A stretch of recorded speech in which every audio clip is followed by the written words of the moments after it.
Emily and I were eating breakfast when Lori walked into the kitchen, humming a pop tune I didn't know. She was wearing a pink velour tracksuit and carrying a gym bag with workflows in it. "Do you have time for a snack?" I asked. Asked me. "No," she replied. "I'm already late for practice. I'll grab a snack when I get to the paper. I'll see you tonight," she added, waving cheerfully.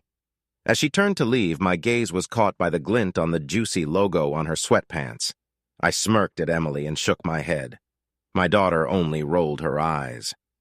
As we got into the car to start the drive to the university, Emily reached over and turned off the news on the radio. "Daddy," she said, "you have to do something about Mom. It's embarrassing that she dresses like a teenager all the time." Shit, I thought to myself. What am I going to say to that? The truth was that often Lori's clothes would be more appropriate on a college student than a 40-year-old woman. But how do you tell your wife something like that? Lori had always looked younger than her years and made every effort to maintain her appearance. Frankly, that was part of her appeal to me, and I was proud of her for looking so young, even if I too was sometimes embarrassed by some of her clothing choices. Besides, it wasn't really about her clothes. It was about the relationship between Lori and Emily. When Emily was an infant, Lori was always hovering over her, spending time with her every chance she got. But as Emily grew older, their relationship began to change. By the time Emily moved on to high school, Lori often acted like she was Emily's sister instead of her mother. I knew that teenagers needed to pull away from their parents so they could form their own personality and individuality. But Lori didn't seem to notice this and continued to meddle in Emily's life. I was reminded of an incident when Emily was a junior in high school and a group of her girlfriends came over to our house. The group of teenagers were laughing and chatting about clothes and boys, and Lori was right in the middle of it.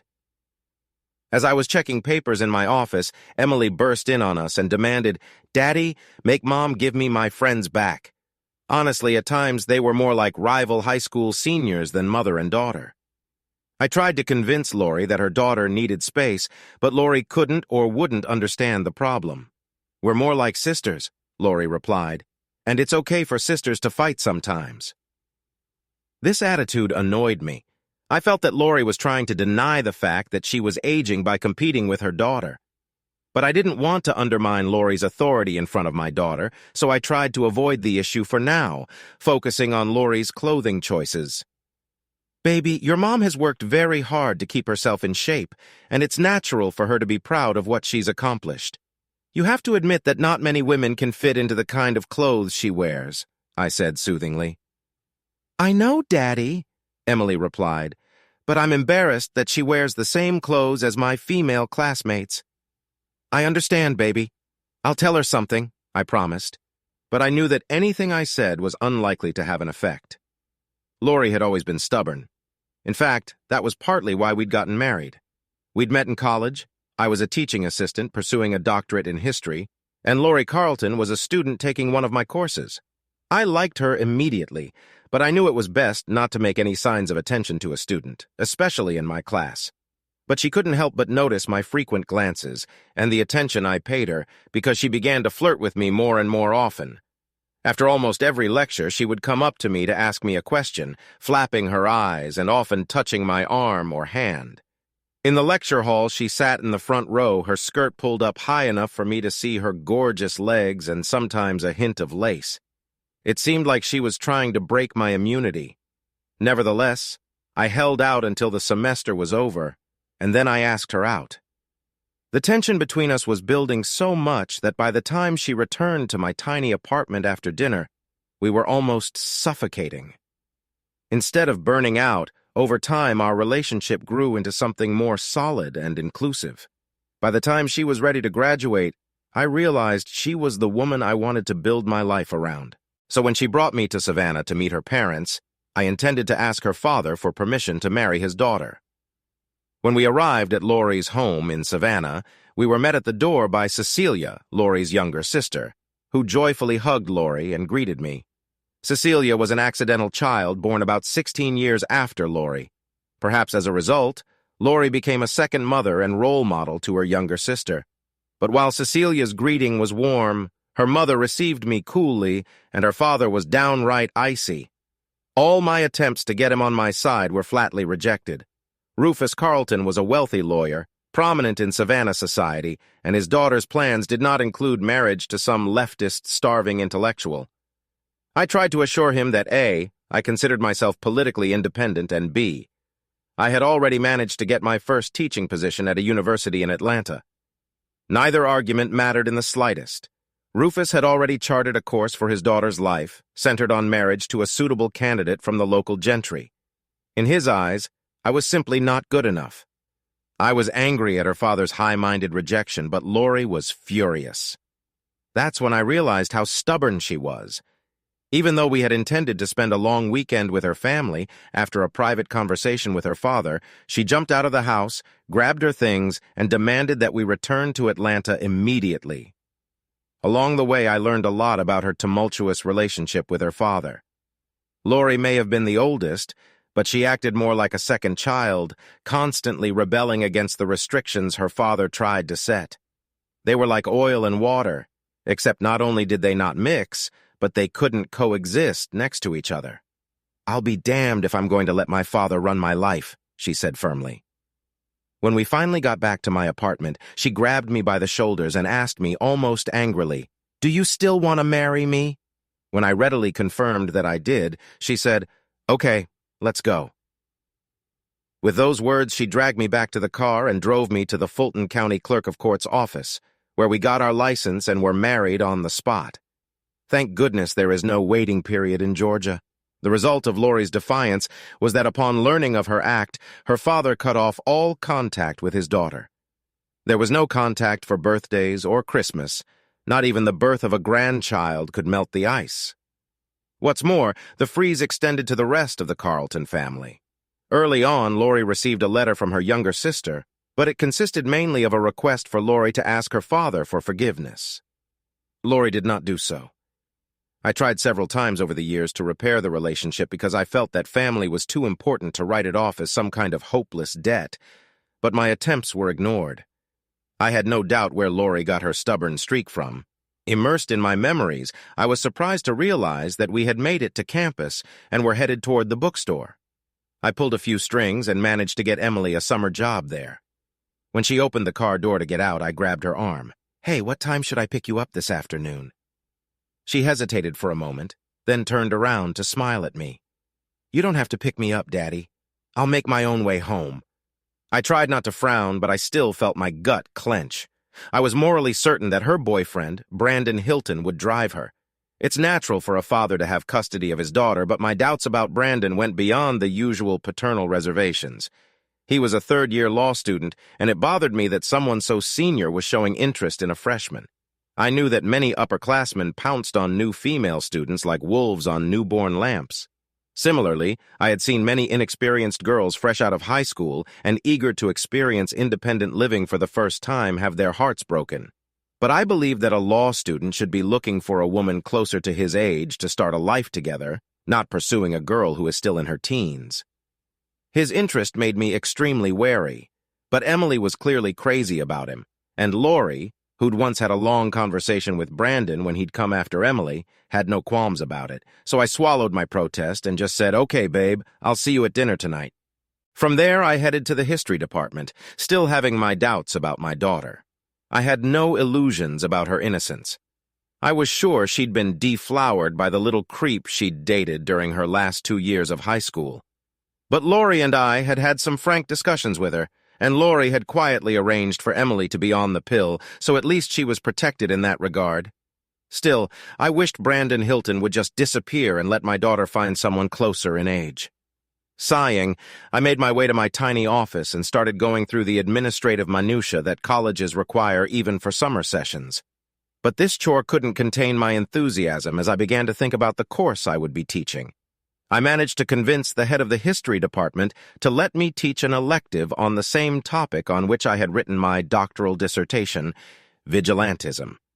My hypothesis was that vigilantes played a more significant role in history than is commonly believed, and that they presented a complex moral dilemma for society.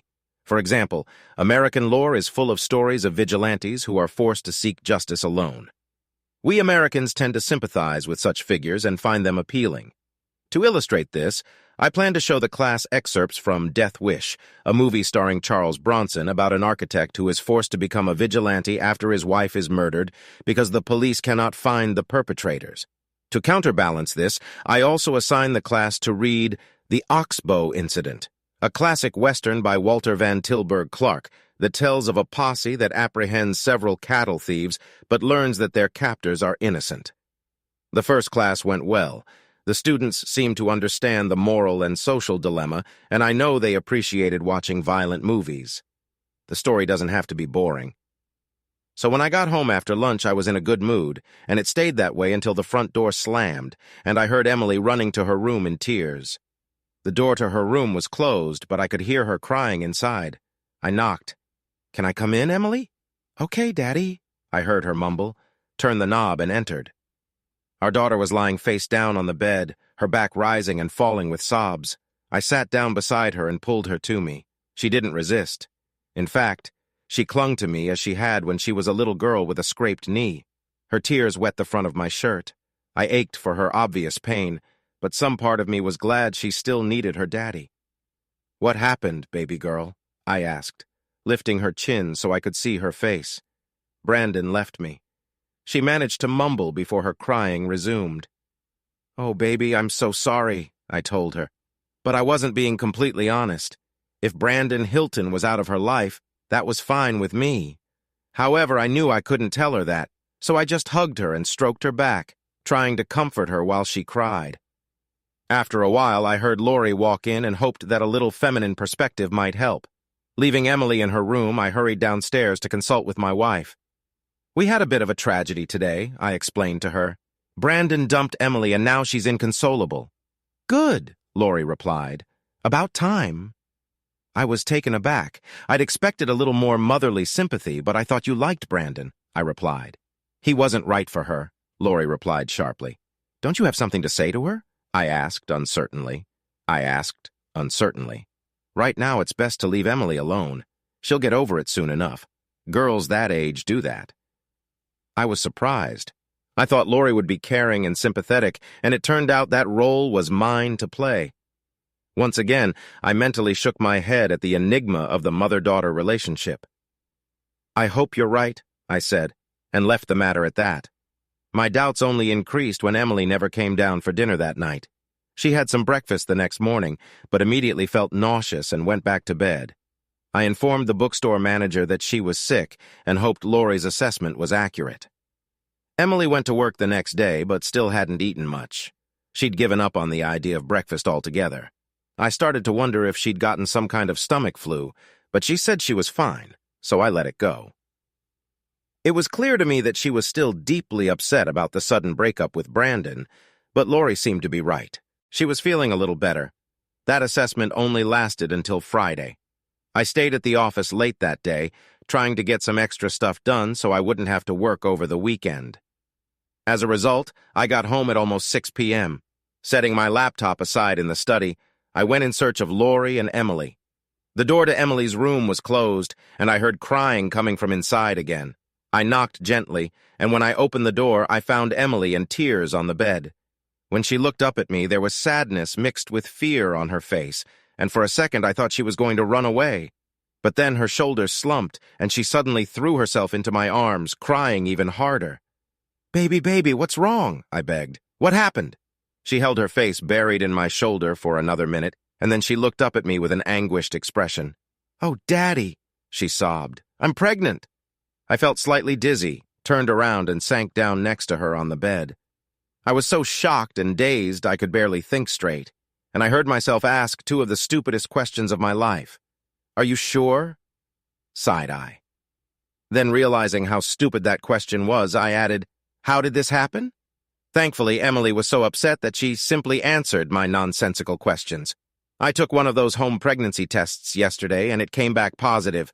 So today I went to the student health center, Daddy. The doctor said I'm about 6 weeks pregnant." "But you've been on the pill," I protested. "You can't be pregnant." "I know," she sobbed. "I told the doctor that, but she said the pill doesn't work 100% of the time, and that I must be one of the lucky 1%. I pulled her against me, and at that moment, I think we both wished she was still a little girl, and this was all a bad dream. We sat like that for quite a while, not talking, just holding each other. Finally, I loosened my grip so I could look at her again. "What's your mom going to say about this?" I asked. "She doesn't know yet, Daddy. Mommy hasn't come home yet." I was annoyed with Lori. Of all the days to be late, this was the one when I really needed her advice and perspective. But I pushed the irritation to the back of my mind because I knew my daughter needed me. I glanced at the clock on her nightstand and saw that it was 7 o'clock. "It's getting late. Let's go downstairs and see if we can get something to eat," I said to Emily. We walked to the kitchen together and found some leftovers in the refrigerator that we could heat up. After we ate for a while, I asked her, "Have you talked to Brandon about this?" Her face darkened again. I tried to call him today, but his number was disconnected. His landlord said he was out of town and didn't leave a forwarding address.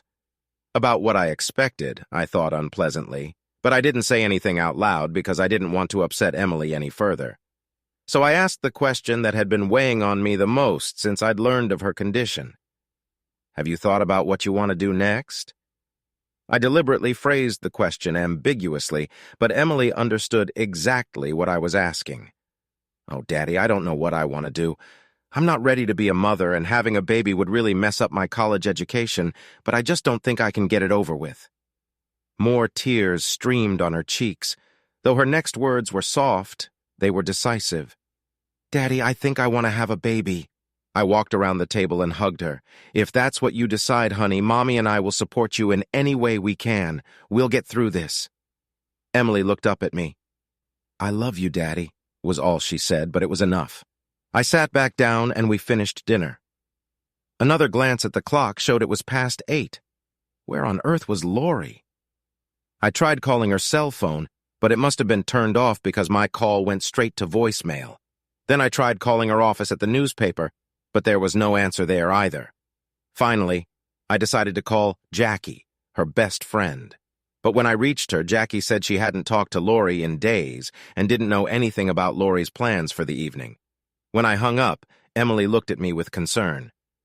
"Is everything okay with Mom?" she asked. "She probably has some kind of meeting or interview tonight.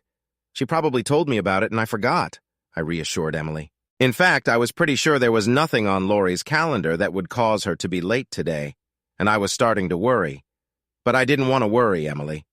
She had enough to worry about already, so she and I went into the room and turned on the TV. One of those talent search programs was on, and she and I passed the time by making snide remarks about the performances and the judges. By the time the program was over, Emily was half asleep, and I advised her to head to bed. "You've had a pretty rough day," I told her, "and you could probably use some sleep. I'll let your mom know what's going on when she gets home, and we can talk about it tomorrow." Emily left for her room, and I was left waiting for Lori. Where was that woman?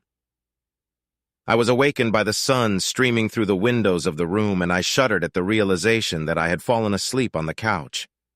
I quickly got up and checked our bedroom, but Lori wasn't there. I checked the garage just in case, but her car was still gone. Now I was really worried. I called her cell phone again, but got nothing. There was no answer at her office either. After much searching, I found the home number of her supervisor from the newspaper. His answer was even more disturbing. Lori had come to the office on Friday but left mid-afternoon saying she had a meeting, and she still hasn't returned. I'd never had to look for a missing person before, and I had absolutely no idea what to do. Increasingly worried, I started calling local hospitals to see if any patients matching her description had been admitted. To no avail. Finally, in desperation, I called the police. It took several redirects, but I finally spoke to a sergeant who told me that they had no reports of accidents or unidentified victims of criminal gambling that fit Lori's description. "Okay," I said. "How do I file a missing persons report?" "You can't," the sergeant told me, "unless the person has been missing for at least 72 hours. When I started to protest, he interrupted me. "Look, the most likely scenario is that something happened unexpectedly and your wife didn't have time to tell you about it. We can't mobilize the entire police force every time one spouse forgets to inform the other of their plans. The fact that her car is also missing makes this scenario very likely. But if your wife doesn't show up, I've already recorded your call, so the clock is ticking down to 72 hours. And if you can give me the make, model, and license plate number, I'll have our guys keep an eye on her car just in case. I gave the sergeant the information and thanked him for his time. I couldn't believe that Lori could go anywhere without at least calling to let me know her whereabouts. But I couldn't think of anything else I could do to help find her. The only thing left for me to do was try my best to make sure Emily didn't get too upset. I spent the rest of the day calling everyone I could think of to see if anyone knew where Lori had gone. No one could offer any leads. I even considered calling Savannah, but given our history, I couldn't imagine Lori going there. All weekend, I felt like Emily and I were in prison because we were afraid to leave the house for fear that Lori would come home and we would miss her. We felt cut off from the rest of the world. The phone rang a few times, but each time it was only a concerned friend hoping for good news. Loneliness, anxiety, and depression were our only companions. On Monday, Emily was still plagued by morning sickness, but she discovered that if she didn't eat or inhale the odor of breakfast being prepared, the worst effects could be avoided. Accordingly, I switched to cold cereal, although I still made coffee. I persuaded Emily to go to work at the bookstore, if only to take her mind off her mother for a little while. She finally agreed. I dropped her off but went back home to wait. I didn't have a lecture until 1 p.m. Around 10 a.m. the phone rang, and to my surprise it was the same police sergeant I had spoken to on Saturday. "Mr. Manning, have you heard from your wife yet?" he inquired. I informed him that I had not. "Very well, it has been 72 hours, so we are going to activate your missing persons report. Can you come down to the station and help us fill out the forms?" "Sure," I told him. "I'll be right down." When I arrived at the police station, the detective from the missing persons unit took me to his desk. I thought I had given the sergeant all the information he needed, but the detective wanted a lot more details. After almost an hour of questions, I thought we were done, but I was wrong. The detective looked at me carelessly and said, "By the way, I believe we found your wife's car." "What?" said I, flabbergasted. "Where is she?" "Actually, it was on the top floor of the parking garage near the campus where you teach," he said. He paused to let me digest what he'd said, then continued. "Are you sure you didn't see your wife on Friday?" "No," I answered without hesitation, "not since we had breakfast that morning." "Very well, Mr. Manning, that will be all for today." I felt a little defensive. "May I have my wife's car keys?" The detective shook his head. "Oh, no. Forensics are checking it for evidence. Fingerprints, bloodstains, and the like." That shook me badly. Could something terrible have happened to Lori? The next few days were horrible. I was haunted by the thought that Lori had been kidnapped and molested, or worse. I remembered how annoyed I was when she didn't come home that night, and I felt ashamed of my unkind thoughts. At the same time, I tried my best to calm Emily down. Her nerves were already on edge because of the pregnancy, and losing her mother had driven her almost to hysterics. Added to the fear for her mother's safety was the paranoia for her own safety and the safety of her unborn child. Lori's disappearance shook us both to the core, and then it got worse. A missing persons detective called me and asked me to come down to the station. When I arrived, I was ushered into a small room where another detective was waiting. The first detective introduced her as a homicide officer. When I heard this, I thought I was going to faint. I collapsed into a wooden chair and managed to whisper, "Did you find Lori? Is she?" "No," said the female detective. "We haven't found her, but we were able to find out some important information. We checked the airlines and bus companies. None of them have any record of a woman matching your wife's description traveling that Friday or Saturday. We checked your bank, and nothing was withdrawn from your joint checking or savings accounts. We checked the credit card company, and there were no withdrawals from her account. So we don't have any answers yet, Mr. Manning, but we do have a number of questions for you." I was stunned. "Me? Why? I've told you everything I know about Lori's disappearance." She looked at me coldly. "Your wife was last seen leaving the newspaper office in her car, which we later found in the university parking lot. We went through her entire car, Mr. Manning. The only fingerprints we found other than hers were yours." "How do you explain that?" I was dumbfounded. "What's there to explain? I rode in her car and even drove it a few times. Of course, my fingerprints are there.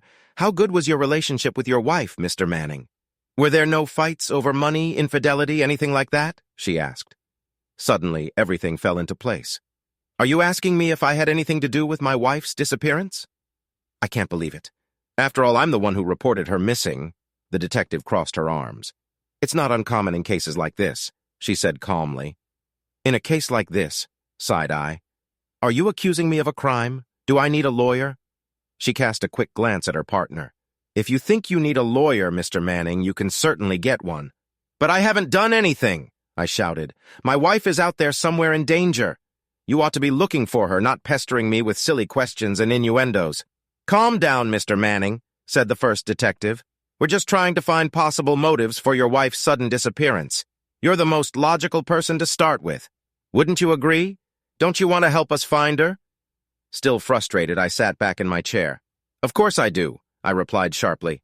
Okay, what do you want to know? Were there any problems between you and your wife, Mr. Manning? No, I answered confidently. None at all? She asked. Not a single disagreement? Well, nothing serious, I said. What are some minor problems? She pressed. We've had the same arguments as any couple married for 20 years, I said. You know, like disagreements about how to raise our daughter. She leaned across the table to me. Has there been any disagreements about your daughter recently, Mr. Manning? Any events or new situations involving her? I slumped back in my chair. Unmarried motherhood was not the shameful event it once was. Still, I was uncomfortable talking about it. Yes. One situation, detective. My daughter is pregnant. The two exchanged glances. The man spoke quickly. And what was Mrs. Manning's reaction when she learned of your daughter's condition? Before I could answer, the woman entered the conversation. Maybe that's what made her run away. Maybe she was upset by the news. Did you argue with your wife about what happened? Did you do something to her in the heat of the argument? I jumped to my feet and leaned across the table toward the woman with anger. The male detective quickly grabbed my arm and sat me back in my chair. Calm down, Mr. Manning. Calm down. He threw the woman an angry look. My partner got a little carried away. We're just trying to explore all the possibilities. I took a deep breath and tried to relax, but the detective wouldn't let go of my hand. I kept my eyes on the woman who was stepping back nervously. The only person I loved more than my wife is my daughter, and I would die trying to protect either of them. For that matter, Lori didn't even know about our daughter. The night I found out about my daughter's condition, Lori didn't come home. I looked over my shoulder at the detective standing behind me. I've had enough of these insinuations to last me a day. Unless you're going to accuse me of a crime I didn't commit, I'm out of here. It's okay, Mr. Manning, the detective said behind my back, loosening his grip and pointing me toward the door. We don't have anything else for you at the moment. He swung the door open in front of me. However, we may need to ask you more questions later. I started to walk out the door, but he stopped me.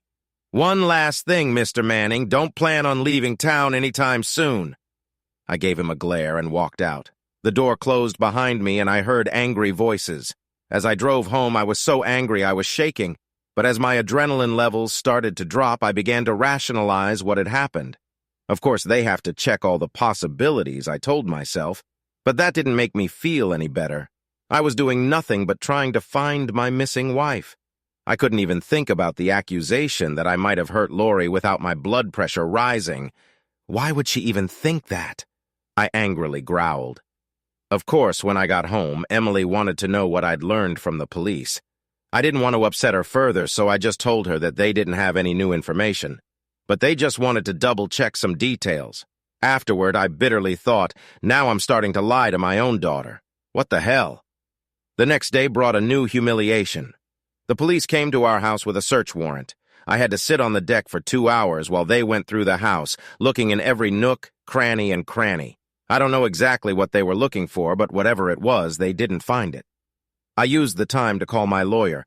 It looked like I was definitely going to need one. But just as the police were about to leave, a tow truck pulled up to our driveway and took my car away. They promised I could have it back in a couple of days. But since they still had Lori's car, I had to have a neighbor drive me to the rental place so I could have transportation. The only blessing was that Emily wasn't around during this ordeal, but neither she nor I were able to avoid what happened next. 2 days later, I opened the local news section of our newspaper and found the following headline. Husband is person of interest in local woman's disappearance. The article recounted Lori's disappearance again and added information about the search warrant and checks made on my car. The article never said it in so many words, but it clearly implied that foul play was likely and that the husband, me, was the most likely suspect. Emily cried after reading the article, and I called my lawyer in a rage. Is there nothing I can do to stop this? They've practically tried and convicted me already, and they don't even know if a crime was committed. I want to sue for defamation. My lawyer did his best to calm me down. John, I've already looked into the matter. At a guess, the police may have planted this story to try to pressure you, but you'll never be able to prove it because reporters aren't required to reveal their sources. As for libel, there are no factual inaccuracies in the story. It is just the way they are presented that is so defamatory. Remember, Lori has a lot of friends at the paper. You'll just have to be patient until it resolves itself. Bitch, I swore helplessly to myself. When I walked into my office at the university that afternoon, I found a note on the door asking the chairman of the history department to admit me. As soon as I reached Henry Vance's office, his secretary immediately ushered me inside. He got straight to the point. John, in light of the whole Lori thing, we think it would be best if someone else took over your summer session until this matter is settled. Henry, I said, it's Lori who's missing, not me. Of course, it's very hard for me right now, but there's no reason why I can't continue the course.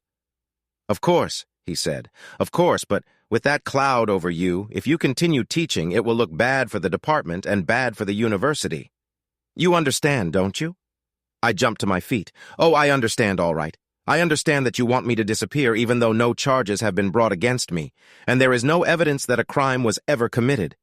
Henry, you're a professor of American history, for God's sake. Don't you realize that a man is presumed innocent until proven guilty? He obviously did not expect me to object and was dumbfounded. I felt I had the upper hand and continued. Isn't it ironic that I'm teaching a course on the role of vigilantes in history and you're ready to stage an old-fashioned lynching? Good God, John, that's not it, he hissed. Not that? Well, tell me, I continued. Is the rector willing to support you if I refuse to go? Have you checked with the faculty senate to see what they think? Because unless you have checked, and unless you have been given direct authority to suspend me, I will return to this lecture hall this afternoon and give my course. And if you try to stop me, I promise I'll make such a fuss that you'll be the one asked to resign. He sat down abruptly in his chair, and I leaned back against his desk. I love this university, and I will never do anything to damage its reputation. That includes me not succumbing to some misguided notion of frontier justice from a man who is not authorized to act and doesn't know the facts. With these words, I turned and walked out of his office. I wondered if anyone from security was waiting for me as I went to the lecture hall for class, but the only people who showed up there were my students. Interestingly, attendance was perfect. I guess it helps to have a famous lecturer, I thought. Riley. I had planned to give a lecture on the comparison between vigilantes and terrorists, but I decided to skip that discussion and tell them about myself. I assumed that everyone in the class knew about my situation, and I thought that what was happening to me might be instructive. So I began the discussion by recounting the events of the past 2 days, including news about me and my meeting with the chair of the history department. I began by reading a newspaper article about Lori's disappearance. And here's a question for you. Can the media ever become vigilantes? Is there a line between factual reporting and provocation? When I was challenged, I asked them to recall the role William Randolph Hearst and his network of newspapers played in inciting the Spanish-American War. Hearst didn't fire a single shot, but most historians cite him as the spark that ignited the conflict, I told them. What about Chairman Vance from the history department? I asked. Asked me. Did he act in good faith as a responsible defender of the university's reputation, or as a vigilante who decided to act on his own without evidence and without authority? We had a great discussion, and most of the students didn't want to stop when the class ended. I didn't like what was happening to me, but at least I was able to use it to make the course content more understandable to my students. It was a teachable moment, as they say. Although I didn't hear anything more from the university administration, the article in the newspaper did have an effect. When the first news of Lori's disappearance appeared in the paper, Emily and I received a flood of calls from friends and neighbors with condolences and suggestions and just words of encouragement. After a while, there were so many that I wanted to leave the calls on my answering machine. I felt helpless and frustrated because I couldn't say anything to the callers. Of course, I couldn't do that because I was still hoping to hear from Lori, but after the second article came out, the number of calls dropped to almost zero. It was like we were quarantined with some kind of infectious disease. Now our friends wanted nothing to do with us. It seemed as if I was a victim of what had befallen Lori. Because we were so isolated, I was caught off guard when the phone rang one evening a few days later. It was calling someone I was in no way expecting to hear from. My father-in-law, Rufus Carlton. "You bastard!" he shouted as soon as I spoke into the receiver. "What have you done to my daughter?" I took a deep breath and decided to try to be polite. "Good evening to you too, Rufus. To answer your question, I will say that none of us know what happened to Lori, and we're doing everything we can to find her." "Don't give me that nonsense," he muttered back. "When a wife goes missing, it's always the husband's fault. I knew you were nothing but trouble from the moment I met you, but Lori wouldn't listen to me and turned her back on her family because of you. But she's still my daughter, damn it, and I'm not going to let you get away with it. I've got people working on this, and we're going to string you up and snap your neck before this is over. Do you hear me?" I couldn't contain my anger any longer. "I hear you just fine, Rufus. And you know what? You didn't know me when I was courting Lori, and you sure as hell don't know me now. As for Lori, all I can say is that you have a funny way of showing your love for your daughter by cutting her off without a word for 20 years. If we don't hear from you for another 20 years, it will be too soon for me." With those words, I slammed the receiver down, hoping his eardrum would burst in the process. Then I sank into my chair, shaking with anger. I was tired of being tried and convicted, and absentia for things I hadn't done. Meanwhile, my wife was missing, and I missed her terribly. Worse, I knew that with each passing day, our chances of finding her again were diminishing. It was enough to drive a man insane. Fortunately, one thing that helped me keep my sanity came from an unlikely source. My daughter. A few days after Rufus's call, she came to me with a request. "Daddy, I want to take a Lamaze class to learn more about the birthing process, but I really need a partner, and I don't have anyone who can do it.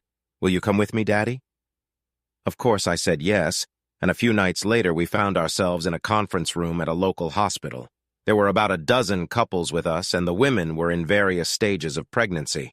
A couple of them looked so far along that I got nervous. Suddenly, something was going to happen that night. An attractive, red-haired woman who was a few years younger than me came up to greet us. "Hi, welcome to the Lamaze class. I'm Bridget Murphy, and I'll be teaching the class." As I regarded her, Emily introduced herself to Bridget, who spoke to her briefly and then suggested that Emily meet the other moms to be before the class began. She then turned to me with a smile and said, "And you are?" I wasn't paying attention and mumbled, "Oh, I'm John Manning. I'm the father." Bridget's smile immediately turned into an unfriendly frown, and I blushed, realizing what she was thinking. No, I said hastily. "I mean that I'm Emily's father, not the baby's father." Her face relaxed. "In that case, welcome to class. I apologize for jumping to conclusions, but I've seen worse things in the maternity ward. So, where is the baby's father?" I frowned. "Unfortunately, he's gone to an unknown destination, so I'll be Emily's partner in all of this." Bridget smiled warmly at me. "I'm sorry to hear about your father. Unfortunately, that happens a lot these days, but I think it's wonderful that you want to be there for your daughter. Not every father would agree to help." I looked around and saw Emily chatting eagerly with the other moms-to-be, so I decided to speak frankly to Bridget about our situation. I was uncomfortable with what I had to say, but I wanted to lay all my cards on the table so there wouldn't be any awkward moments later. "Before we start, Bridget, there's something you should know about me. I don't know if you've read about it in the papers, but I'm the John Manning whose wife disappeared. I had nothing to do with it, but if you saw the report on the news, you might think otherwise. In any case, if you're uncomfortable with my presence, I'll try to make other arrangements." She looked at me calculatingly, then smiled weakly. "You're here for your daughter. That's all that matters to me. Besides, In my experience, cold-blooded killers rarely attend Lamaze classes. Now we need to start the session. I had taken a Lamaze class with Lori before Emily was born, but I must admit that I had forgotten most of what I had learned. Nevertheless, I tried to be supportive, and Emily really enjoyed the first session. She seemed to hit it off with Bridget right from the start, which helped a lot. Getting out of the house, and more importantly, out of my head to focus on Emily was a real blessing for me. The stress of worrying about Lori on the one hand, and anger at those who thought I was responsible for her disappearance on the other, was worse than anything I'd experienced in my life. Being able to forget about it all, even if only for an hour or so a week, proved to be a lifesaver. Although the calls from friends and neighbors stopped as soon as suspicion fell on me, it wasn't the end of all outside contact. I was stunned the first time I picked up the phone, and a man I didn't know began spewing invective at me for killing my wife. After that, every now and then I found hate mail from anonymous writers condemning me to tradition for what they said I had done to Lori. There were even those who reported that they knew how I had done it and where the body was buried. If that wasn't enough, I even received an offer of money from one of the supermarket tabloids if I would confess to their reporter. As a result, I almost threw away a handwritten letter with no return address that I found in the mailbox one afternoon. But I did open it, and when I started to read it, I almost fell over. "John, I just saw a report about you in the local paper. I'm so sorry. I never thought anyone could think anything had happened to me, much less that you might have done something terrible. Please tell the police that I am alive and well and living with the man I love. File for divorce if you haven't already. I'm not coming back. Don't try to find me. It was what I had to do. Please tell Emily that I still love her despite what I did to her. Lori." At that moment, Emily came into the room, and when she saw my face, she cried, "Daddy, what happened?" I held out a letter to her. "It's from your mom." She shrieked slightly and took the letter from me with trembling hands. When she read it, she began to cry pitifully and collapsed in my arms. "How could she do that, Daddy? How could she leave us like that?" She didn't even say goodbye. As I held Emily in my arms, I was reminded of an incident when she was very young and wandered into the backyard. We almost freaked out when we couldn't find her, and we're ready to go to the authorities when a neighbor brought her to us. I distinctly remember the conflicting emotions, relief that she was safe, and angered her for scaring us half to death. Now I felt the same mix of emotions, relief that our long nightmare was over, and rage at Lori's selfish betrayal of her family. Emily was the first to come to her senses. "Daddy, we need to take this letter to the police immediately." Of course, I realized she was right and went to get my wallet and keys. When I got back to the den, she was just coming out of her room. "I'm coming with you," she said firmly, and I wasn't going to argue with her. We were together. As we drove to the station, Emily nervously rubbed the letter she had received in her hands. She looked at me with concern on her face. "Are you going to divorce Mom, Dad?" I sensed that Emily was in a fragile state, and I didn't want to upset her further, so I simply said, "Well, I need to talk to a lawyer and see what he says." But she interrupted me. "I really think you should, Daddy.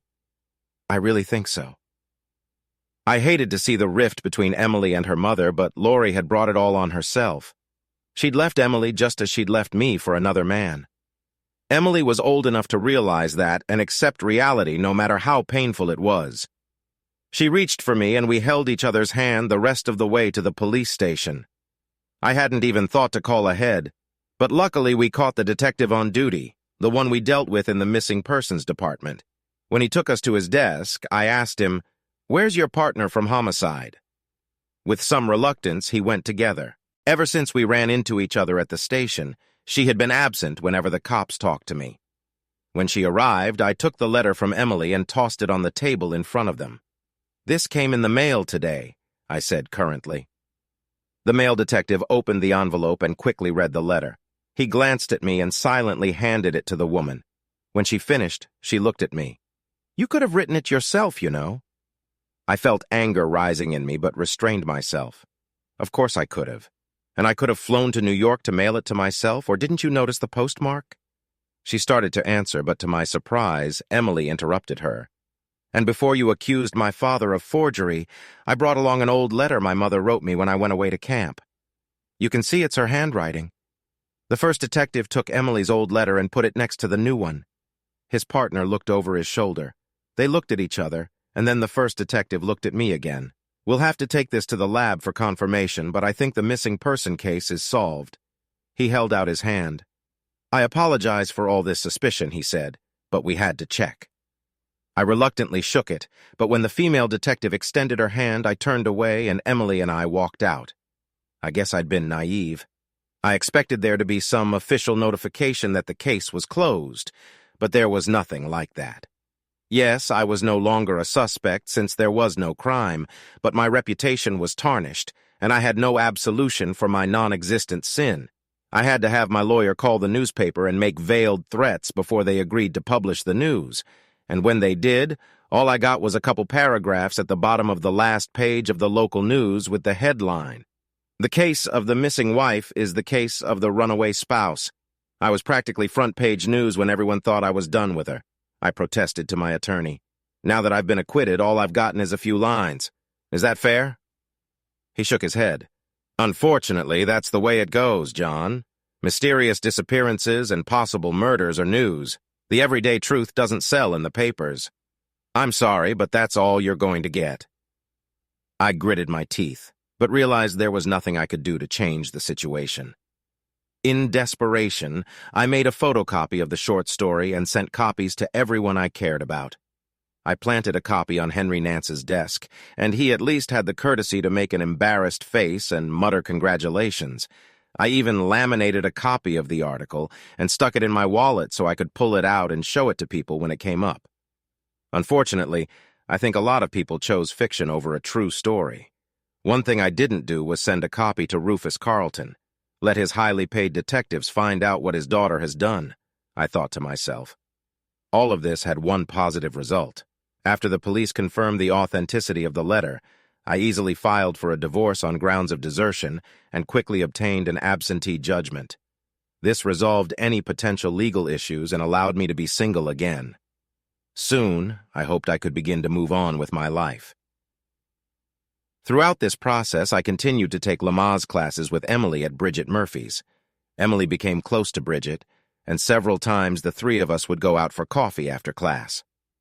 Bridget's story was a sad one. She married her college sweetheart right after graduation, and before he was deployed to Afghanistan to fulfill his ROTC obligations.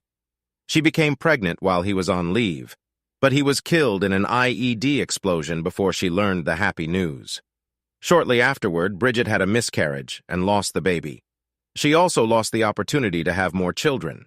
Such terrible circumstances would have stunned many people, but instead of giving in to despair, Bridget somehow found the strength to dedicate herself to helping others. She enrolled in nursing school and specialized in midwifery, so she could help other women give birth. One manifestation of her dedication was the Lamaze classes she taught. I was amazed at her resilience and amazed at her ability to work with young moms. I once told her, "You have a real gift." She blushed and said it was only because her class was so motivated, but I knew it took more than motivation to get a good education. Emily and I were driving home from class one evening when she surprised me with a question.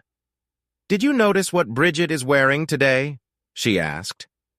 I couldn't tell Emily what outfit Bridget was wearing, but I did notice that she had changed out of her nurse's uniform into her regular clothes, and she was also wearing makeup, Daddy. "Oh," I said dejectedly. "Well, that's nice. Don't you see, Daddy? She's dressing up for you," Emily said in frustration. "Why would she do that?" I asked, not understanding. Emily shook her head, marveling at my stupidity. "Because, Daddy, she likes you. I think you should ask her out. It's high time you got back in the game." After my divorce became final, I started thinking about dating again, but I didn't do anything about it. After all of our friends were married, and I didn't know any single women. Sure, the campus was full of them, but they were mostly all Emily's age. There were a lot of reasons I didn't want anything like that. But Emily kept me on my toes, and at the end of the next class, I nervously approached Bridget and asked if she wanted to go out sometime. "You mean for coffee?"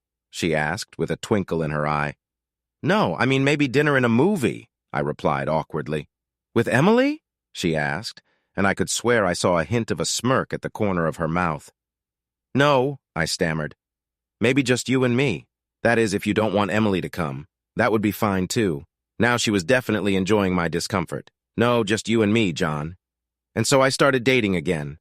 I was very apprehensive about rekindling the relationship. Not only had I been out of the game for 20 years, but my courtship with Lori had been filled with drama and wild swings of emotion. I was sure I couldn't go through that again. Bridget dispelled all my fears. She was extremely calm and centered emotionally. She really disliked games, and she was confident enough to not need constant stroking of her ego. In short, she was the anti-Lori, and that helped me get over the pain and resentment I felt about Lori leaving me. With Bridget, I was able to relax and be myself. I wasn't going to rush things, but truth be told, I was beginning to see how I was going to build a life together with her. Emily's baby was due around the 1st of March, and her pregnancy was going very well. Even the morning sickness disappeared after the first month. So I didn't regret taking a day trip to our campus in Columbus the day before Valentine's Day. It was only a 2-hour drive, and before I hit the road, I reminded Emily to call me on my cell phone if anything happened. The ride was pleasant, and I was able to conduct my business without incident. We had a late lunch, and before hitting the road back, I decided to check my phone for messages. To my dismay, the battery was dead, and I hadn't noticed. I quickly grabbed my phone on campus to call my daughter, but there was no answer. This alarmed me, so I called Bridget to ask her to check on Emily and make sure everything was okay.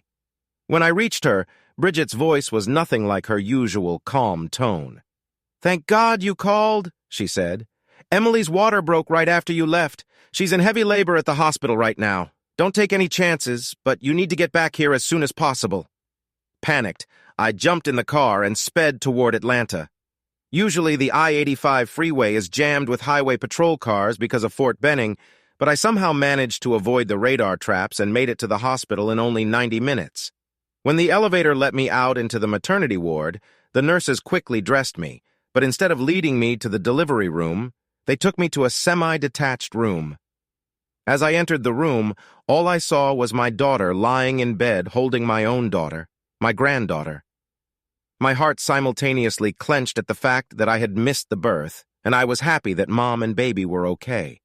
When my field of vision widened a little, I realized Bridget was standing by Emily's bedside with a wide smile on her face, cooing over the new life Emily was holding in her arms. Seeing me, Bridget smiled widely and began to step aside. "Now I'll let you be alone with Emily and her baby," she said, but Emily grabbed her arm. "Please don't go," Emily pleaded. She looked up at me. "Daddy, when I couldn't reach you, I called Bridget. She came to get me, brought me to the hospital, and coached me the whole way. All I could do was look at Bridget with sincere gratitude. I didn't have the words to express my appreciation." Emily looked at me at Bridget and smiled happily. "I've decided what I'm going to name my baby, Bridget Valentine Manning." She turned to Bridget. "If that's okay with you, of course." Bridget smiled through her tears. "If that's what you want, I'd be honored." Emily turned to me again. "Daddy, would you like to hold your granddaughter?" It had been a long time since I'd held a newborn in my arms, and this baby seemed much smaller than Emily had when she came into the world. But when I looked at baby Bridget's tiny red face, I was overcome with intense emotion and vowed to protect and support her as best I could. The circumstances under which she came into this world suddenly became far less important than the fact that she was here now and needed her family. Nature intended for people to have children while they are young for a reason. Over the next few weeks, I thought of this as I felt myself growing tired. Even though Emily was head over heels in her work, she still needed a lot of help. Newborns require around-the-clock attention, and more than once I came to class having barely slept the night before. Emily was holding up well and not complaining, but I could see that she was just as exhausted. In addition to playing with baby Bridget and changing her diapers, Emily had to breastfeed her. Bridget reminded me of how much energy it takes out of a mother. It was hectic, but we managed, and as the baby grew, we began to get into a routine, albeit a very different one. Once again, Bridget proved to be a lifesaver. She quickly enrolled Emily in parenting classes where she socialized with other parents of newborns. By the second month, Emily was already taking her new daughter to classes and was excited to get out of the house. One day, as Emily was leaving for one of these classes, I heard the front doorbell ring. This was not unusual. Emily was having a hard time handling the door with a baby in her arms. So when I opened the door, I smiled, but was stunned when I saw who was standing on the doorstep. It was Lori. Ever since I received Lori's letter and learned of her act, I had thought many times about what I would say to her if I ever saw her again. I longed for the opportunity to vent my rage, call her names, and demand answers to all the questions she left behind, but when I did, I was stunned. I hadn't expected to see her again, and now that she was here, I was at a loss for words. All I could do was stand there and stare at her. "Hello, John," she said wearily. "Can I come in?" As if on autopilot, I backed away from the door and she came in and sat on the couch as if nothing had changed between us. I couldn't help but study her. She was still an attractive woman, but she also seemed older, with wrinkles under her eyes and a few lines on her face that I didn't remember. Her hair looked like she didn't pay much attention to it, which wasn't like her. At least her clothes were age-appropriate, I thought, remembering how she'd annoyed Emily with her overly youthful closet. "You really have a lot of nerve to show up here," I said finally. "Believe me," she said in a dull voice, "I was dreading it. I know you must hate me. I know how much I've hurt you. My anger was building up, but I tried to restrain it." "I don't think so, Lori. I don't think you even realize what you've done to Emily and to me. Forget the pain of being abandoned by Emily's wife and mother. Forget the humiliation of being left for another man. Forget about the fact that you left without saying a word, without explaining yourself, or even saying goodbye. Your disappearance made me the subject of a police investigation. They searched our house and impounded my car looking for bloodstains. Thanks to you, my reputation was tarnished. Our friends abandoned me, and I almost lost my job at the university. I received hate calls and letters because complete strangers thought I killed you and hid your body. There are people who are ready to lynch me if this case had gone on long enough." I shouted, taking a breath and lowering the volume. "So no, I don't think you have any idea how badly you hurt me." As I spoke, her face went pale and she hung her head, unable to resist my anger. When I finished, she looked up and I saw tears streaming down her cheeks. She pulled a tissue out of her purse, wiped her eyes, and said in a low voice, "I'm so sorry, John. I had no idea about all of this. I'm so sorry." "I'm afraid sorry is not the right word," I said sharply. At that moment, I should have sent her away, but after so many months of reflection, I couldn't help but ask, "Why did you do it? What made you leave Emily and me?" "I didn't mean to do it," she whimpered. "We started with some light flirting, and the next thing I knew, I was falling for him and having a full-blown affair. I felt so young. I didn't mean for it to happen, it just did." "Oh, yes," I said dismissively. "That's good old Lori, choppy and carefree, stubborn and incredibly selfish. So selfish that she was willing to abandon her husband of 20 years, not to mention giving up her own daughter to continue her little affair." "No, you're wrong," she sobbed. "I hated hurting you, and it killed me to want to leave Emily, but I just couldn't look her in the eye, not after what I did. I'd suspected who her lover was before, but now I was sure. So you seduced Brandon Hilton. You stole your daughter's boyfriend and ran off with him. What a wonderful mother you make." "That's not true," she protested. "I was trying to protect Emily. I made Brandon break up with her. I knew it was a lie as soon as I heard it." "No, you weren't trying to help Emily. You made Brandon break up with Emily to prove you were more desirable than her. No wonder you can't look your daughter in the eye. It's just pathetic." She didn't try to refute my accusations, just covered her face with her hands and sobbed. But I wasn't done with my questions yet. "So, after you won the contest with your daughter, you just decided to disappear? Disappear without a word of explanation? Without even packing a suitcase?" "It wasn't like that," she defended herself. "I left work early that day and went to his apartment, too. Anyway, when we were done in lying there, he told me he was going out of town in the afternoon. I begged him not to, but he was adamant. He got up to dress, and when I saw the suitcase he had packed, I thought, he is leaving me just like Emily. Then he turned and said, 'So are you coming or not?' I realized he wasn't dumping me. He still wanted me to be with him. I was ecstatic and crazy about him, and anyway, I just got in the car with him and we drove off," she said, shrugging her shoulders as if that explained everything. I knew Lori was impulsive, but this was more than I could have imagined.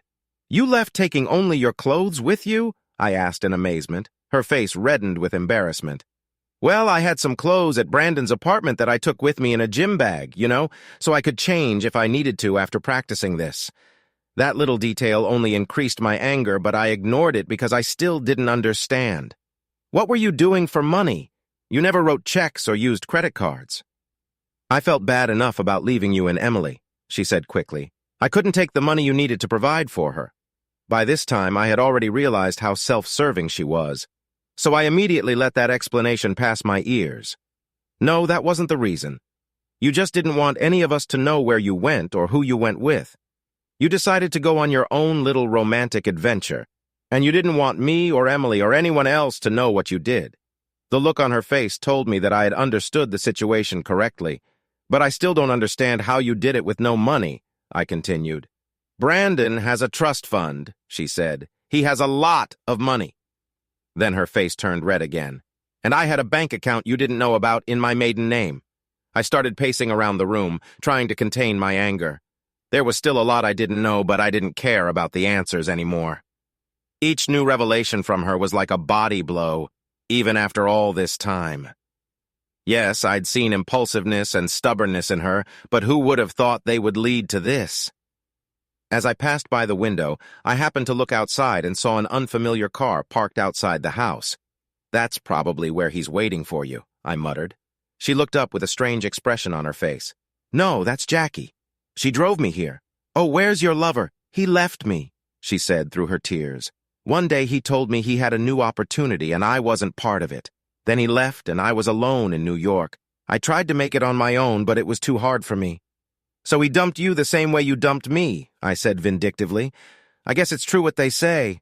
Karma's a bitch. I guess it is, she said quietly. Then she stood up, walked to the window and gestured for Jackie to come over. Turning to me, she spoke more emphatically.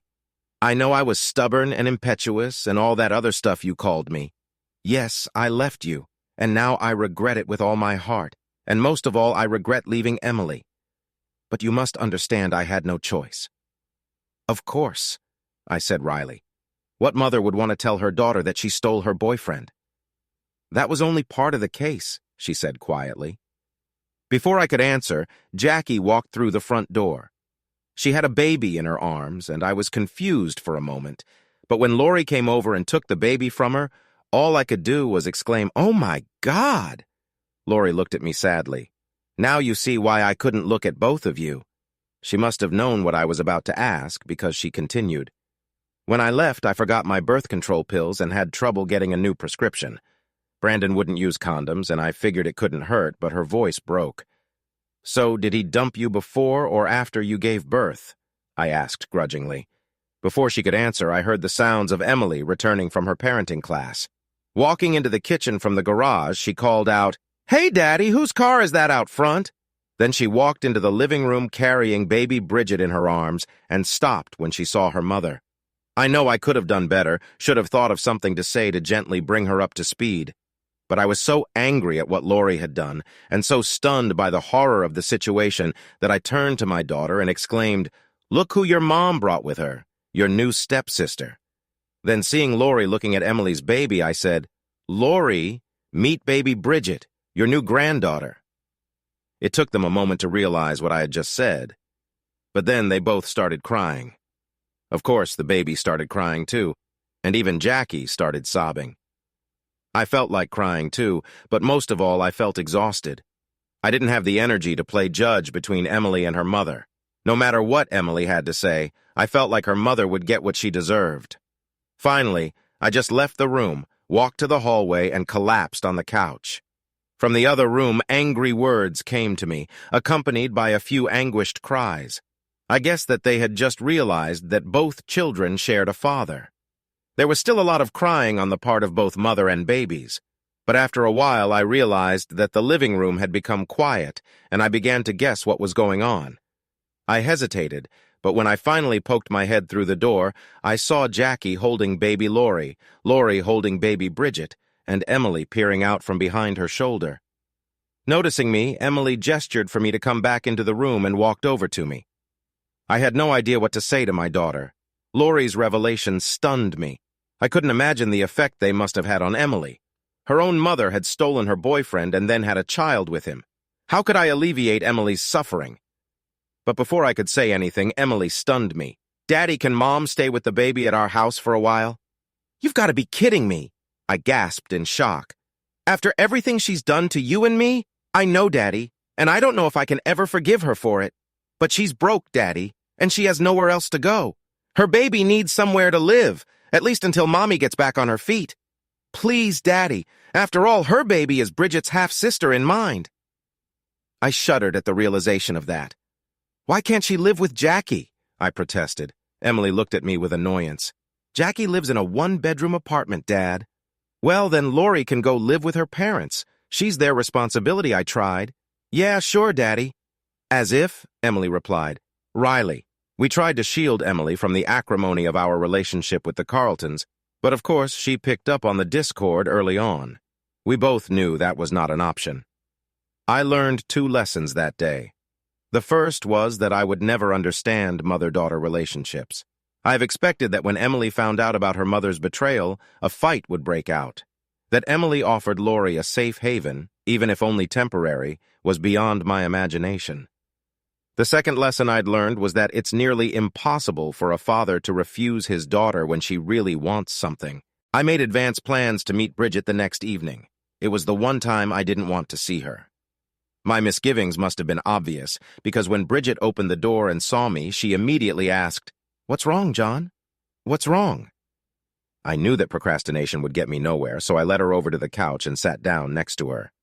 Bridget, there's something I have to tell you. Lori's back. A look of surprise flashed across her face, which was almost immediately replaced by pain. She took a breath, then nodded slightly in understanding. And you and her decided to get back together. No, no, I almost shouted. That's not what this is about at all. I continued to explain what had happened and how Emily had insisted that I temporarily help her mother and child. Bridget's face relaxed a little, but there was still pain in her eyes as she looked at me. Don't scare me like that again, John. I've already lost one man I love. I don't think I can bear to lose another. Did she just say she loved me? I felt closer and closer to Bridget the more we saw each other, but I wasn't sure how she felt about me. Now, hearing those words, my fears and hesitations seemed to melt away. I put my arms around her and looked into her eyes. I too have lost a spouse, but I have found another, a better one that I can love. I promise, if you need me, you won't lose me. She didn't say anything back, but I thought I felt something stirring in her too. It just so happened that we got down to it. I felt like my long nightmare was over too. Now our lives were in a new, unfamiliar direction. Bridget and I began to spend every opportunity we could together, but we decided to continue living apart, at least for now. First, we didn't want to rush things, and second, our house was still bustling with 2 moms taking care of 2 babies, plus a nanny Bridget had found who now came every weekday to help. She was a godsend because she allowed Emily to continue attending classes and Lori to start looking for a job to support herself and her baby. I still tried to help, but truth be told, I was in the minority. This had an unfortunate side effect. When I had more free time, I began to reflect on everything that had happened to me. It may seem contradictory, but the happier I felt with Bridget, the unhappier I became with Lori. Emily had found a way to coexist with her mother through the shared experience of caring for their infants, but I had nothing to assuage the bitterness of my ex-wife's betrayal and the resentment that she had hurt me by not only deceiving me, but by disappearing in such a way as to cast suspicion on me. Over time, however, I found that the focus of my resentment shifted to one person who had so far avoided consequences, Brandon Hilton. It was he who had seduced my wife. It was he who had defiled my daughter, and it was he who had sullied my name, perhaps irreparably. Even more unpleasant was the fact that seduction was no longer recognized as a crime. Apparently, society was perfectly willing to allow predators like Hilton to seduce wives and daughters and then look the other way when they walked away abruptly. Shouldn't there be some kind of punishment for all the pain and suffering they left behind? I went back and reread the Oxbow incident. This time I had more sympathy for the members of the posse who had tracked down the rustlers. Yes, they hung the wrong people, but they were forced to act by an ineffective justice system that couldn't protect them. Moreover, I reminded myself the crimes these men were trying to commit were not minor. Deprive a rancher of his herd, and he might not be able to feed his family when the winter snows howled across the prairie. Steal a man's horse, and you almost certainly condemn him to a slow, lingering death of starvation and dehydration far from human civilization. No wonder the vigilantes took up arms against the sea of troubles to pursue those they felt had wronged them. I understood that Brandon Hilton did not put my family at risk of starvation or leave me to wander on foot in the desert in search of a watering hole. But he has done real, tangible harm to me and my family. He tarnished my reputation, turned me into a hapless cuckold, and left behind 2 abandoned women. As time went on, I began to spend more and more of my free time searching for his whereabouts, not to mention sleepless nights pondering suitable forms of revenge for what he had done. Most college professors are not well paid, especially liberal arts professors. The loss of Lori's salary had cut our family budget significantly, and now I had several more mouths to feed, as well as hiring a nanny to care for the infants. There was no way I could afford to hire a detective agency to track down my enemy, so I resorted to the poor man's alternative, the internet. Brandon had a Facebook account naturally, but it hadn't been updated in over a year. Besides, I thought he was unlikely to friend me, so I could keep track of his activities. A Google search turned up his name on a list of law students, but there was little additional information. Upon discovering this, however, I went to the admissions office to see what I could find in their records. The friendly administrative assistant let me look through his file. Officially, she was not supposed to, but the only thing I learned was that he was also from Savannah. This discovery made me shudder. Could Lori have known him back in the day? But I was quickly convinced of the absurdity of that idea. She must have left for college when he was only a few years old. Realizing this fact made me curse Lori again for her foolish refusal to conform to his age. As my search continued, I found myself becoming something of an expert on the unusual behavior of a certain daughter of a hotel chain magnate with the same last name, but I had no luck finding Brandon Hilton. He seemed to have already escaped from the group that had caught up with him. The futility of my search only strengthened my resolve to find him. Some part of me watched my actions in amazement. What did I think I would do if I found this man? Fight him? I was neither a black belt in martial arts nor an expert in unarmed combat. Plus, he was 20 years younger than me and would probably kick my ass. How did I expect to get satisfaction from him if I could even find him? But those musings did nothing to assuage my anger. He had attacked my family, stolen my wife, and destroyed our home. He dishonored me and tarnished my reputation, insults that were unbearable to me. In earlier times, I knew the answer would have been simple. In the 19th century, when honor was involved, the offended party would challenge the other to a duel with swords or pistols. But I knew from my research that the military was largely responsible for stopping duels. Soldiers and sailors were having so many duels that the military declared a crime. They needed soldiers on the battlefield. By the 20th century, duels had become a dead tradition. I knew the history and the reasons why society was so strongly opposed to all such extra-legal activities, but the same thought never left me. How could a man restore his honor without taking the law into his own hands, without becoming an avenger? So I continued my obsessive solitary search for the man I hated, though I never met him face to face, though I had no plan to deal with him even if I could find him. But none of that stopped me from sneaking over to my computer every few days to see if any new information had come up. By the time spring came around, I had pretty much given up hope of ever finding out Brandon Hilton's whereabouts. I was ready to accept the fact that he was gone, and that I would never see him or hear from him again. So one evening I was stunned when one of my search queries yielded a post from the Savannah Morning News. When I read the article, I was stunned. I immediately called Bridget to see if I could come and talk about my discovery. I couldn't discuss it with Emily because I didn't want to upset her and I didn't want to share the news with Lori, but I couldn't keep it to myself. "I found him," I said excitedly, handing the newsprint out to Bridget.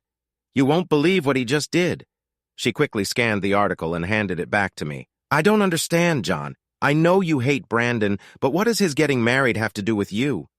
I couldn't understand why Bridget wasn't shocked by this news, but then I realized that there was no way she could realize its significance. "Bridget, Lori's maiden name was Carlton," I called out. "That bastard is engaged to Cecilia Carlton, Lori's sister and Aunt Emily's sister. Unbelievable!" She gasped. "Why won't he leave the Carlton family alone? It's as if he's taking revenge on the Carlton women." I had not thought of it in that way and tried to reason. No, I said slowly. I don't think that's the case. But as far as he knew, it was Laurie and Emily Manning. I doubt if he knows Laurie's maiden name, he's probably not aware that he and Cecilia are related. Maybe not, she admitted. But I still don't see how the Carltons could let Cecilia get engaged to him after what he did to Emily and Laurie. That's the thing, I said. They don't know either. Since Laurie and I got married, there's been virtually no contact between her and her family. I'm sure they know Laurie is alive now, but they probably have no idea who she ran off with. Rufus Carlton probably thinks he's gotten a promising young lawyer from Savannah to be a son-in-law. If Brandon doesn't know, and the Carltons don't know, Bridget asked, then why do you care what's going on in Savannah? I shook my head. Brandon may not know there's any connection between them, but from what I understand, he's back again. He's like a thief who robs your house and then comes back to rob it again. He owes me, and this time I'm going to do something about it. A concerned expression appeared on Bridget's face. John, what are you thinking? You're not going to do something stupid, are you? Force has never solved anything. I didn't say this to Bridget, but as a historian, I knew that this old saying was untrue. You think force never solved anything? Tell that to the Carthaginians after Cato forced the Romans to conquer their army, slaughter all their men, and slave their women and cover their fields with salt, so nothing would grow on them for 7 years. That pretty well settled the matter for Carthagin, I thought. But I didn't want to alarm Bridget, so I only said, I don't know what I'll do, but I can't stand idly by and watch it happen. Now that Brandon Hilton's whereabouts were no longer a mystery, my mood only worsened. The possibility of revenge was no longer a fantasy. Now I was faced with the dilemma of what to do. I had always believed in the law. As a historian, I knew all too well what happens when people take their thirst for revenge into their own hands. But after what happened to me and my family, I just couldn't sit back and let this man go unpunished. My pride, my honor, and my sense of justice demanded an answer. Brandon Hilton had to pay for what he had done. Finally, after a long, sleepless night, I made my decision. Having made it, I found that I could devise a plan to get satisfaction.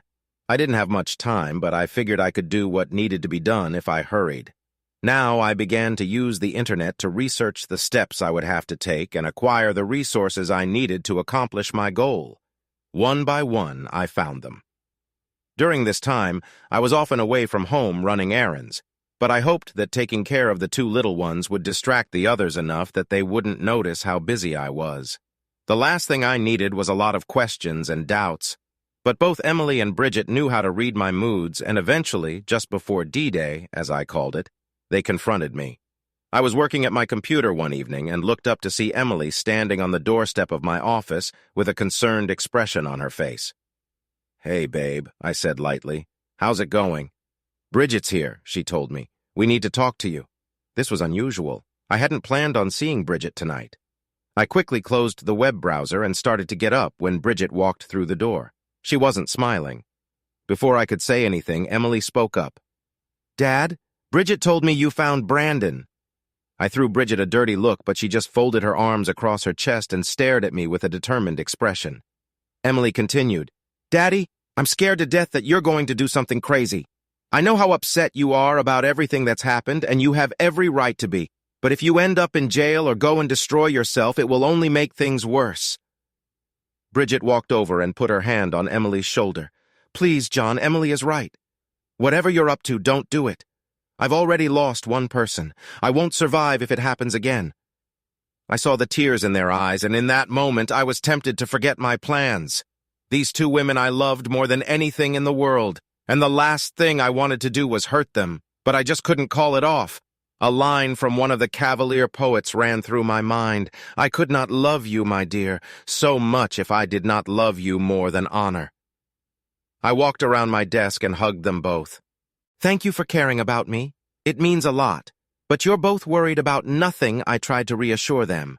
I'm not going to do anything stupid. You know me better than that. Emily raised hopeful eyes to me.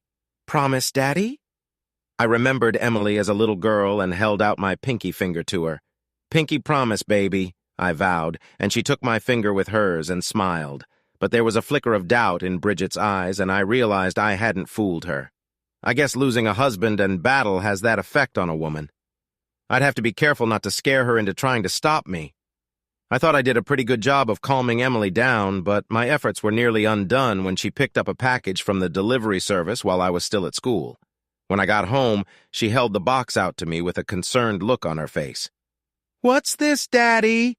It says on the package that it's from the armory. It's heavy. I knew immediately what it was. I had ordered it a while ago and was worried if it would arrive in time. "Nothing special, babe, just a gift for a colleague in the history department," I lied. She didn't say anything else, but I could see the doubt on her face.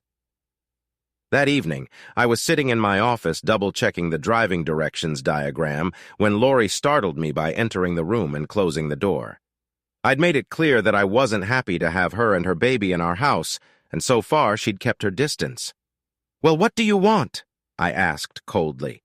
For a while, she just stared at me. Then her face turned red and she started to cry. "I know I've hurt you, been unfaithful, made you suffer," and she stopped to suppress a sob. "And I know I have no right to ask you for anything."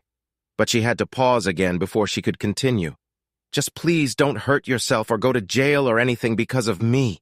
I've done enough for you. I just can't bear to be the cause of more pain for you or Emily or even Bridget." I sat still. "That's your trouble, Lori. You always think it's all about you, but it's not about you. It's about me. I'm doing what I have to do. You're out of my life and you can't get back into it now or in the future. Do you understand?" Her face went pale. Then she turned and walked swiftly away. After a moment's thought, I reached into my desk drawer and pulled out a copy of the wedding announcement in the Savannah Morning News. I folded it and put it in an envelope, then gathered all the essentials. Tomorrow was D-Day and I wanted to get an early start. Waking up early in the morning, I showered and shaved, grabbed my things, and tiptoed into the kitchen to get some breakfast before heading out. I was just finishing my second cup of coffee when Emily walked into the room with the baby in her arms. She immediately noticed my suitcase and looked at me questioningly. "Where are you going, Daddy?" she asked anxiously. "I'll be back late tonight or early tomorrow morning, baby," I told her. "Where are you going?" she asked again, and I could see her anxiety growing. "It's okay, baby, I promise. It's going to be okay," I told her, kissing both her and the baby on the forehead. Before she could speak, I reached into my pocket and handed her the envelope I had sealed last night. "Do me a favor, babe. When Lori gets home from work this afternoon, please give this to her." There was real fear in her eyes now, but before she could say anything else, the baby started crying. And while she attended to him, I took that opportunity to slip out the door. As I pulled out of the driveway, I wondered if Emily would wait for Lori to return before reading the announcement. That made me wonder, and I reached into my pocket and turned off my cell phone. I didn't feel like talking to anyone until I did what I had to do. It's about a 4-hour drive from Atlanta to Savannah, so I reached the city a little after noon. After eating a fast food lunch, I stopped at a cheap motel to rest and change. After all, I wanted to look good for the wedding. It was still spring, but it was already hot and humid in Savannah. There was a breeze blowing in from the ocean, of course, but it did little to lower the temperature. I wore the dark wool suit I'd brought with me. It was unremarkable, but acceptable for a wedding. That was fine with me. I didn't want to be noticed, at least not right now. The air conditioning in the car kept me comfortable during the drive to the cathedral. But as soon as I parked and started walking to the cathedral entrance, I started to sweat. I checked to make sure my jacket was buttoned. The wedding was invitation only, but no one ever checks the guest list. I waited for a group of guests to walk up the steps and join them. I even made idle conversation with one couple while we waited for the stewards to escort the ladies to the pews. When asked, I said I wanted to sit on the bride's side, not because I didn't care about the Carlton family, but because there were more people sitting on that side of the aisle. Best disguise, I thought. The cathedral was a beautiful place for a wedding. The high top of the nave was impressive, and the altar was strewn with lilies and white roses. The bride was beautiful in her long white dress as she walked down the aisle under the arm of her father. This old letter was looking out at the congregation. I made sure to turn away as he passed my pew. The wedding mass was traditional. The priest even asked if anyone present knew of any reasons why a couple in love shouldn't get married. I was tempted to speak up, but held back. The atmosphere was inappropriate for what I was about to do. After the wedding, the entire congregation went to the country club for the reception. I waited until most of the parking lot was clear and followed, not wanting to stand out in any way. The reception was held in the club's main dining room. Rectangular tables were arranged in rows along one wall, forming an elongated main table. The rest of the room was filled with round tables, each large enough to seat 8 people. The tables were arranged in a semicircle to leave an open area for dancing. I estimated that there were 60 tables in the room. I'd have a good audience for the performance.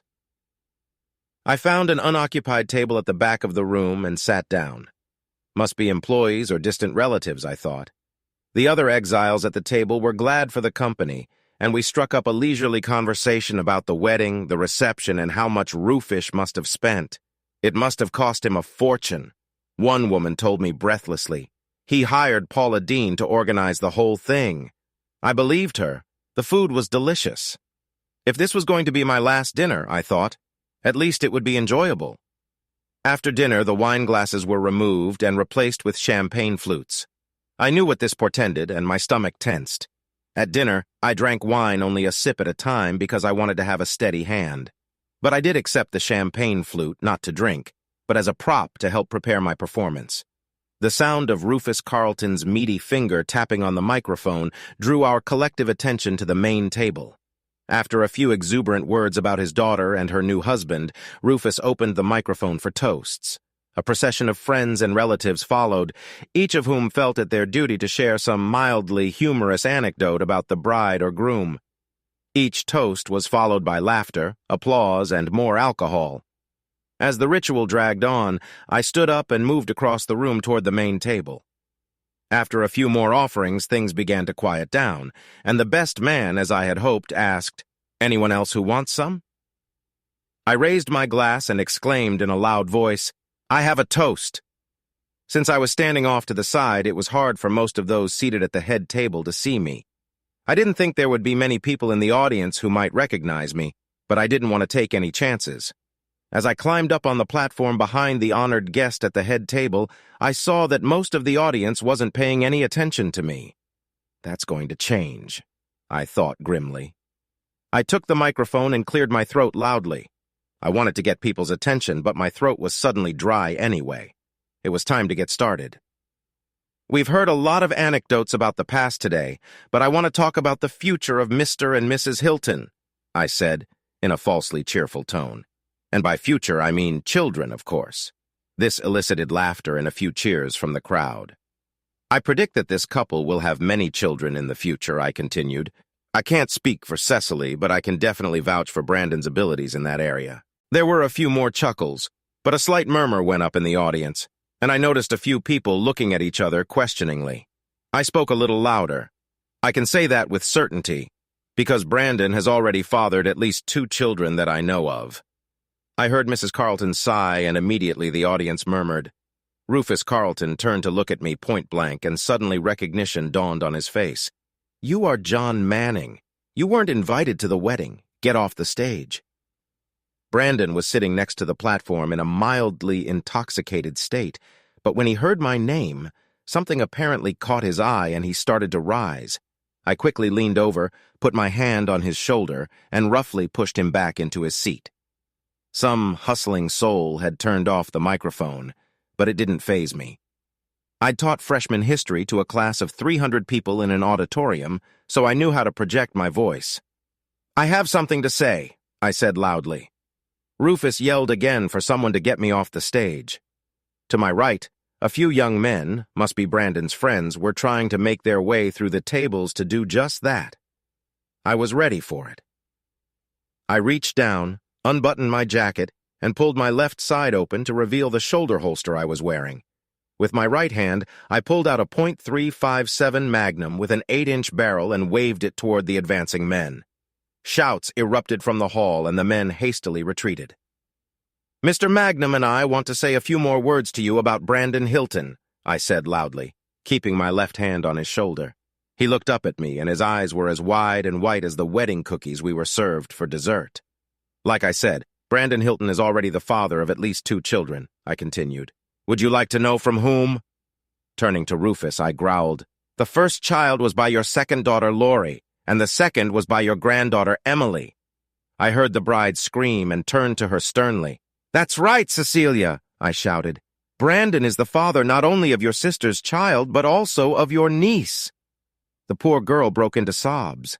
I felt a little sorry for her because this girl had never been unkind to me, but I couldn't say the same for the rest of her family. I turned to Brandon again. "You've always screwed around with whoever you wanted, someone else's wife. And you've always gotten away with it, haven't you, Brandon? But not now." With those words, I reached up, grabbed Brandon by his curly blonde hair and yanked him back. Simultaneously, I put the magnum on the podium, reached into the sheath under my jacket on my right side, and pulled out my Bowie knife. I wanted to make an impression, and a huge knife with a blade as long as the barrel of the magnum certainly succeeded. When he saw the Bowie knife in my hands, he instinctively raised his hand in an attempt to protect his face. This gave me the opportunity to take his hair. I pulled out a plastic bag and put a hair sample in it. "This should be enough for a DNA test," I told him, and the others gathered. Realizing that I wasn't going to destroy it, the young man slumped down in his seat. Looking down, I saw a dark stain spreading across the crotch of his pants. But I wasn't done with him yet. I reached into my jacket pocket, pulled out a stack of papers, and shoved them into his hands. "Brandon Hilton, this is a legal notice that you are being sued to establish paternity for the child you fathered with Lori Carlton Manning. You are hereby subpoenaed." I reached into my jacket again and pulled out a second packet. "Brandon Hilton, this is a legal notice of the filing of a paternity suit regarding the child you are fathering with Emily Manning. You are being served." I looked at him in disgust. "Don't even think about trying to disappear again. I've already notified the Georgia Department of Child Welfare. They have their own thing about deadbeat dads, and as soon as the court formalizes the case, they'll swoop in to collect on you wherever you go." I jerked his head up again. "You want to predict your future, Brandon? I predict that for the next 18 years or so, you're going to do very little except work to pay child support for your kids." With those words, I climbed up the desk to the main floor. But before I left, I turned to the old man. He was looking at me with a mixture of hatred and despair. "Congratulations on your new son-in-law, Rufus," I told him with a chuckle. "You certainly are an excellent judge of character." There was a primal scream of some sort behind me, and I looked over my shoulder just in time to see Brandon grab the massive pistol I'd left on the podium. He raised it, took aim at me, and began frantically pulling the trigger.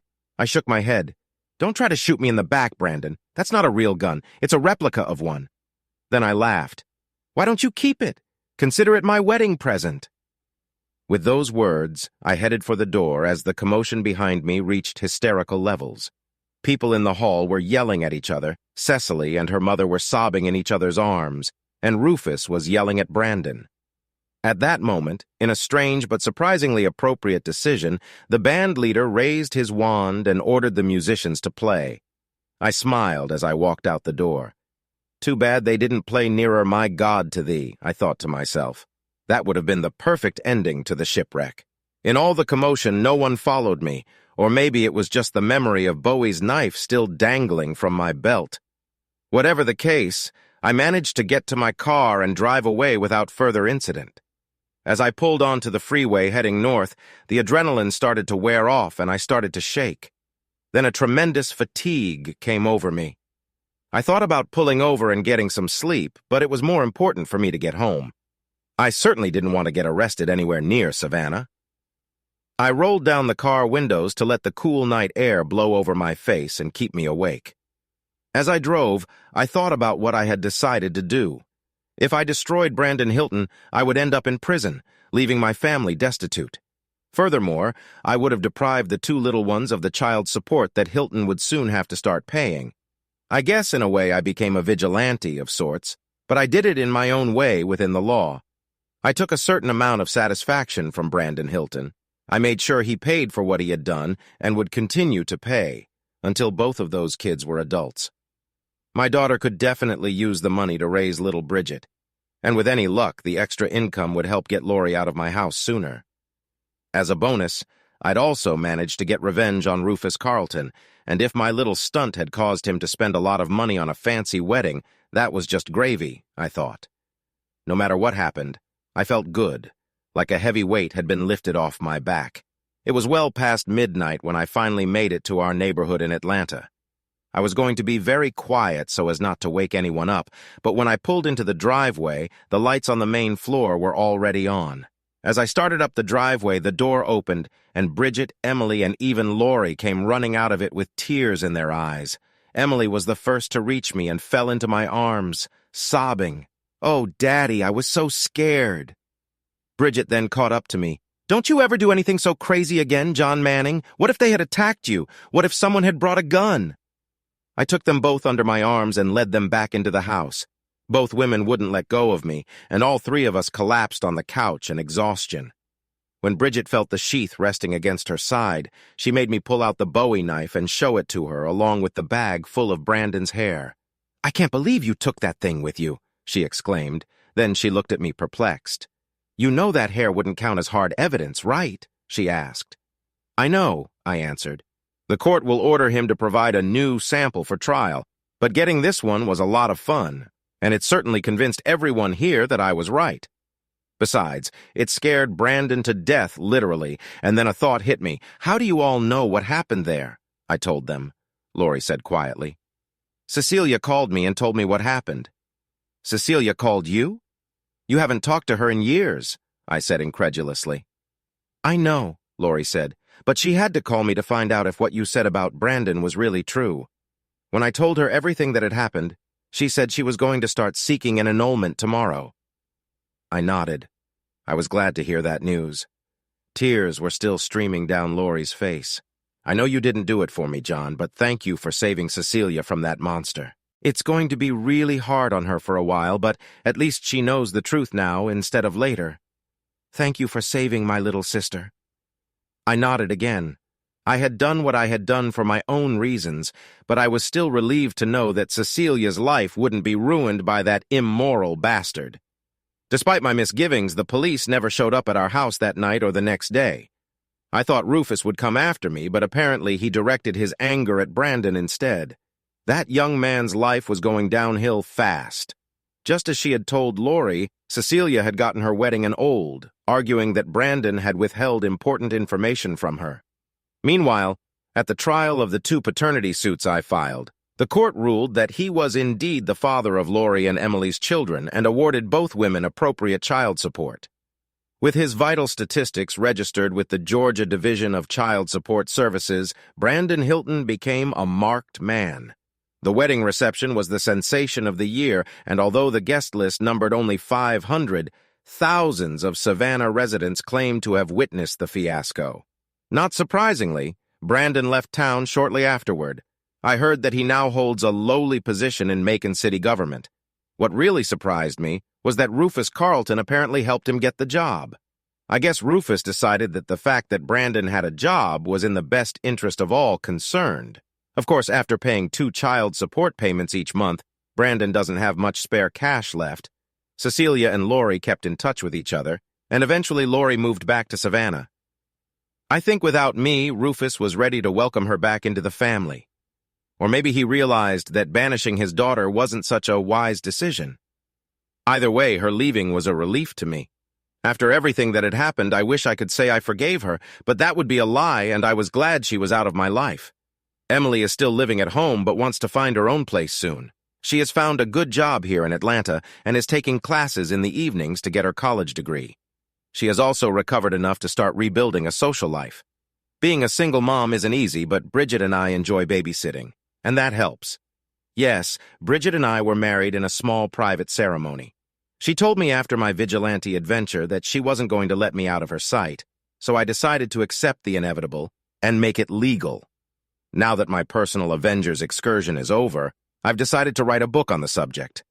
Hopefully, my future interactions with those who want to take the law into their own hands will only be academic in nature. However, it seems there is still one potential vigilante left in my life. My new wife took the Bowie knife, framed it, and hung it above our fireplace. She explicitly warned me that if I pulled such a damn stupid stunt like that again, she would take it down and perform an operation I would never forget. I think she's joking, but I don't intend to risk finding out.